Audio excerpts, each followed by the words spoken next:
Okay, friends, it's time for some more Terabithia. We left off yesterday where he had just met Leslie Burke, and he was kind of awkward. He was like, he didn't really know what to say. And the next chapter is called "The Fastest Kid in the 5th Grade." Jess didn't see Leslie Burke again, except from a distance, until the first day of school the following Tuesday, when Mr. Turner brought her down to Mrs. Meyer's 5th grade class at Lark Creek Elementary. Leslie was still dressed in the faded cutoffs and the blue undershirt. She had sneakers on her feet, but no socks. Surprise swooshed up from the class like steam from a released radiator cap. They were all sitting there primly dressed in their spring Sunday best. Even Jess wore his one pair of corduroys and an ironed shirt. The reaction didn't seem to bother her. She stood there in the front, her eyes saying, "Okay, friends, here I am," in answer to their opened mouth stares, while Mrs. Myers fluttered around trying to figure out where to put the extra desk. The room was a small basement one, and 5 rows of 6 desks already filled it more than comfortably. 31, Mrs. Myers kept mumbling over her double chin. 31! No one else has more than 29. She finally decided to put the desk up against the side wall near the front. "Just there for now, Leslie. It's the best we can do for now. This is a very crowded classroom." She swung a pointed glance at Mr. Turner's retreating form. Leslie waited quietly until the 7th grade boy who'd been sent down with the extra desk scraped it into position hard against the radiator and under the first window. Without making any noise, she pulled it a few inches forward from the radiator and settled herself into it. Then she turned once more to gaze at the rest of the class. 30 pairs of eyes were suddenly focused on desktop scratches. Jess ran his forefinger around the heart with 2 pairs of initials, BR plus SK, trying to figure out whose desk he had inherited. Probably Sally Coke's. Girls did more of the heart stuff in 5th grade than boys did. Besides, BR must be Billy Rudd, and Billy was known to favor Myrna Hauser last spring. Of course, these initials might have been here longer than that. In which case...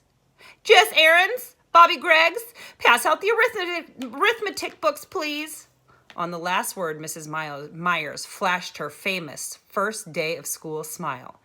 It was said in the upper grades that Mrs. Myers had never been seen to smile, except on the first day and the last day of school. And here's a picture of Leslie sitting like by the radiator in the window.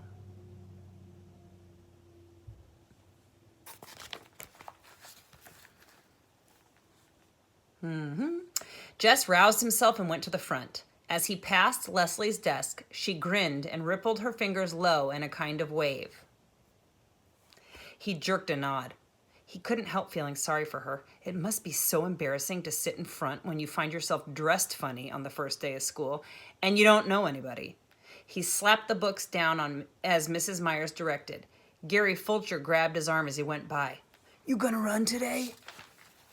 Jess nodded. Gary smirked. "Ha, he thinks he can beat me, the dumbhead." At the thought, something jiggled inside Jess. He knew he was better than he'd been last spring. Fulcher might think he was going to be the best, now that Wayne Pettit was in 6th, but he, Jess, planned to give old Fulcher a little surprise come noon. It was as though he had swallowed grasshoppers. He could hardly wait. Mrs. Myers handed out books almost as though she were President of the United States, dragging the distribution process out in a senseless signings and ceremonies. It occurred to Jess that she, too, wished to postpone regular school as long as possible. When it wasn't his turn to pass out books, Jess sneaked out a piece of notebook paper and drew. He was toying with the idea of doing a whole book of drawings. He ought to choose one chief character and do a story about it. He scribbled several animals and tried to think of a name. A good title would get him started. The Haunted Hippo? He liked the ring of it. Herbie the Haunted Hippo? Even better. The Case of the Crooked Crocodile? Not bad. "What you drawing?" Gary Fulcher was leaning over his desk. Jess covered the page with his arm. "Nothing." "Oh, come on, let me see." Jess shook his head. Gary reached down and tried to pull Jess's hand away from the paper. The case of the crook. Come on, Jess, he whispered hoarsely. I ain't gonna hurt nothing. He yanked at Jess's thumb. Jess put both arms over the paper and brought his sneaker heel crashing down on Gary Fulcher's toe. Yow! Boys! Mrs. Myers' face had lost its lemon pie smile. He stomped on my toe! Take your seat, Gary. But he... Sit down. Jess Aarons, one more peep from your directions and you can spend recess in here, copying the dictionary. Jess's face was burning hot.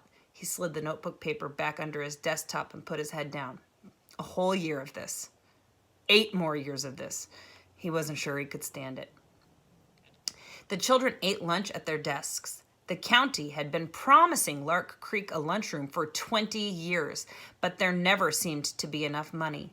Jess had been so careful not to lose his recess time that even now he chewed his bologna sandwich with his lips tight shut and his eyes on the initialed heart.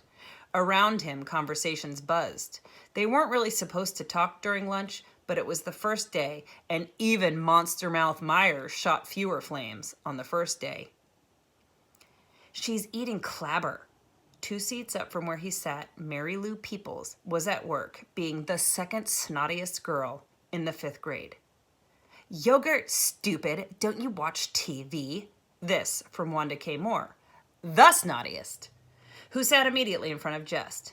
Yuck. Lord, why couldn't they leave people alone? Why shouldn't Leslie Burke eat anything she darn well pleased? He forgot that he was trying to eat carefully and took a loud slurp of his milk. Wanda Moore turned around, all priss-faced. Jess Aarons, that noise is pure repulsive. He glared at her and gave another.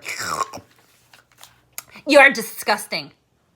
Ring the recess bell. With a yelp, the boys were pushing for first place at the door. The boys will all sit down. Oh, Lord. While the girls line up to go out to the playground. Ladies first. The boys quivered on the edges of their seats like moths fighting to be freed of their cocoons. Would she never let them go? All right, now if you boy... They didn't give her a chance to change her mind. They were halfway to the end of the field before she could finish her sentence. The first 2 out began dragging their toes to make the finish line.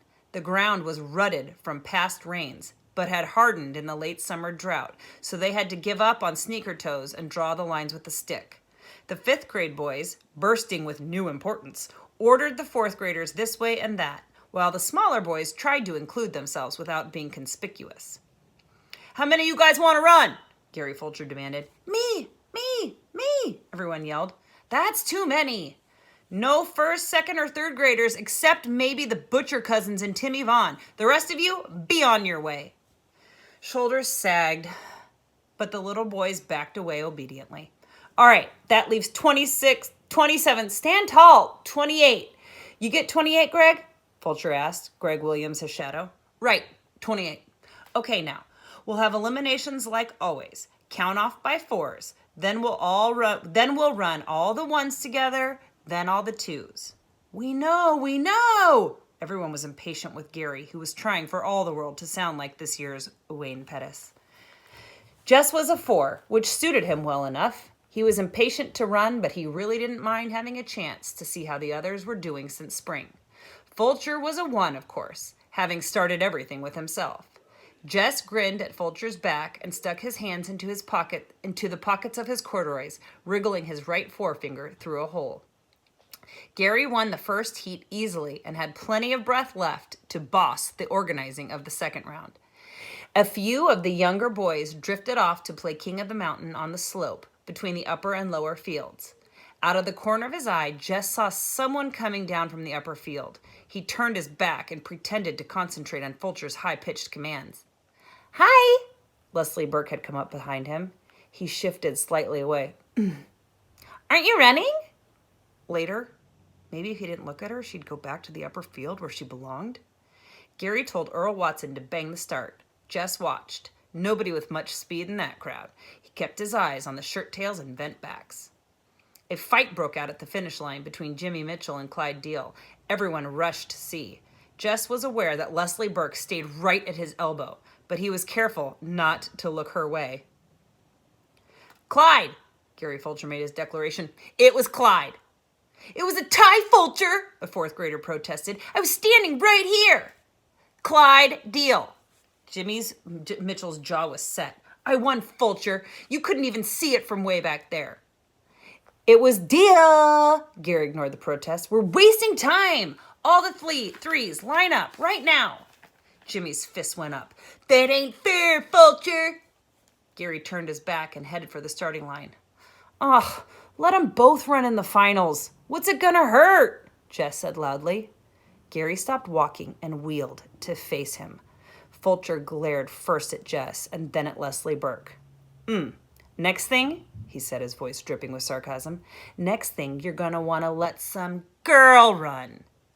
Jess's face went hot. Sure, he said recklessly. Why not? He turned deliberately toward Leslie.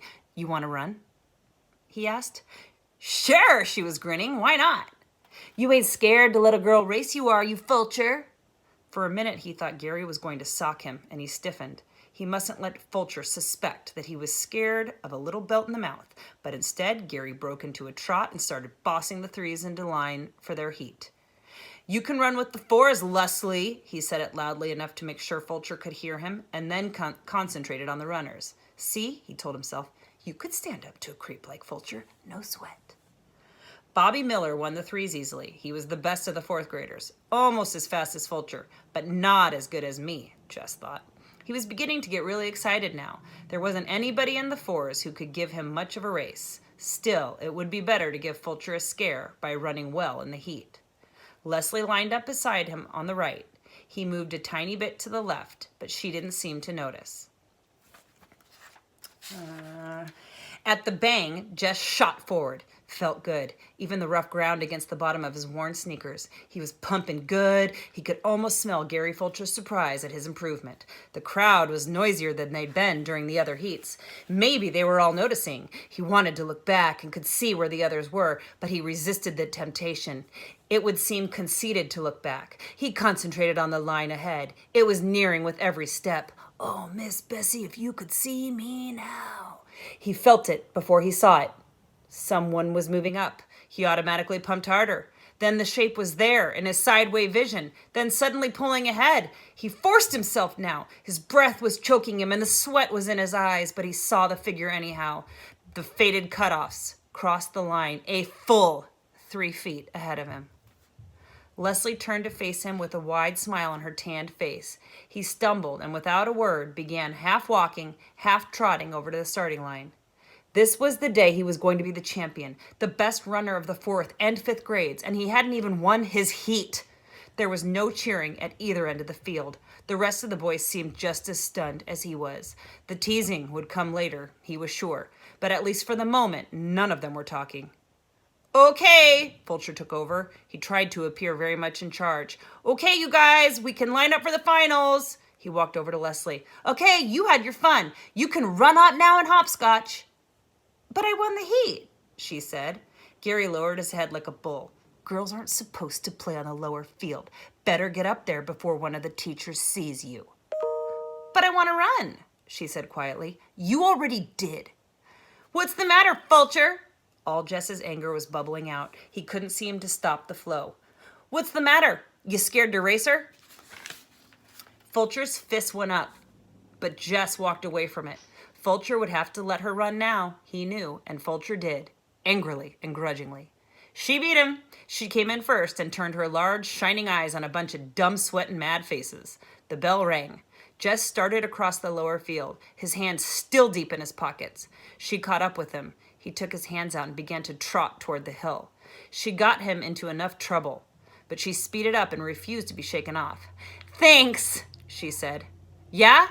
For what? He was thinking. You're the only kid in this whole darn school who's worth shooting. He wasn't sure. He thought her voice was quivering, but he wasn't going to start feeling sorry for her again. So shoot me, he said. On the bus that afternoon, he did something he'd never thought he would do. He sat down next to Maybelle. It was the only way he could make sure that he wouldn't have Leslie plunking herself down beside him. Lord, that girl had no notion of what you did and didn't do. He stared out the window, but he knew she had come and was sitting across the aisle from him.